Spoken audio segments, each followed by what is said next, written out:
So we're about to dive into behind-the-scenes conversation with Michele and Paige, our Angels and Dreams Fellow, as we dive in behind the scenes of Dragon's Den and raising capital and all things entrepreneurship. How does that sound? Sounds great. Yeah. Wonderful. And maybe on this, Michele, you've had an extraordinary entrepreneurial journey. Were there people, does anyone come to mind, someone that opened up a door that you otherwise wouldn't have been able to kick down on your own? Oh, I mean, when you're an entrepreneur, you're a nobody, and you stand on the shoulders of giants all the time. And there was a lot of people's sheer kindness, she might be crazy, but I'll see if I can help her, and people that took really big bets on me in the early days. And the trick with being an entrepreneur is that you have to try a lot, right? For every 25 or 50 people you talk to, there's going to be one of those that's going to be, really helpful.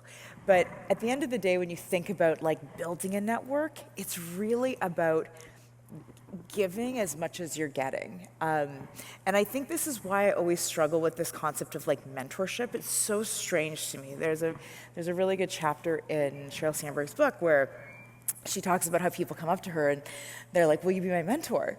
And it's kind of the equivalent of going up to someone in a bar and being like, will you be my husband? I've known you for like 1 second.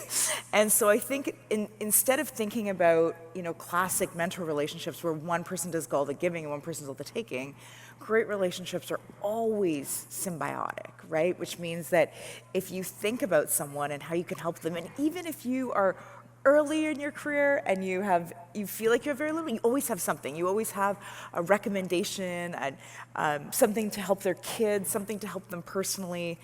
I had one really crazy deal close in my career, and it was a bank executive, and I remember just in passing, he told me, hey, Michele, I have to work all weekend because I'm doing my Canadian visa application, and as a part of that, you have to actually track every day for the last 3 years you were in Canada and the US. And I remember being like, oh, there's like a government website that just like tallies this for you. So I sent him a link. I mean, this whole thing took me 20 seconds. He was so grateful. He got his whole weekend back. Anyway, we ended up closing a big deal with them. But I still remember, I really felt like I could do nothing at the time. But if you're listening, you can always find something.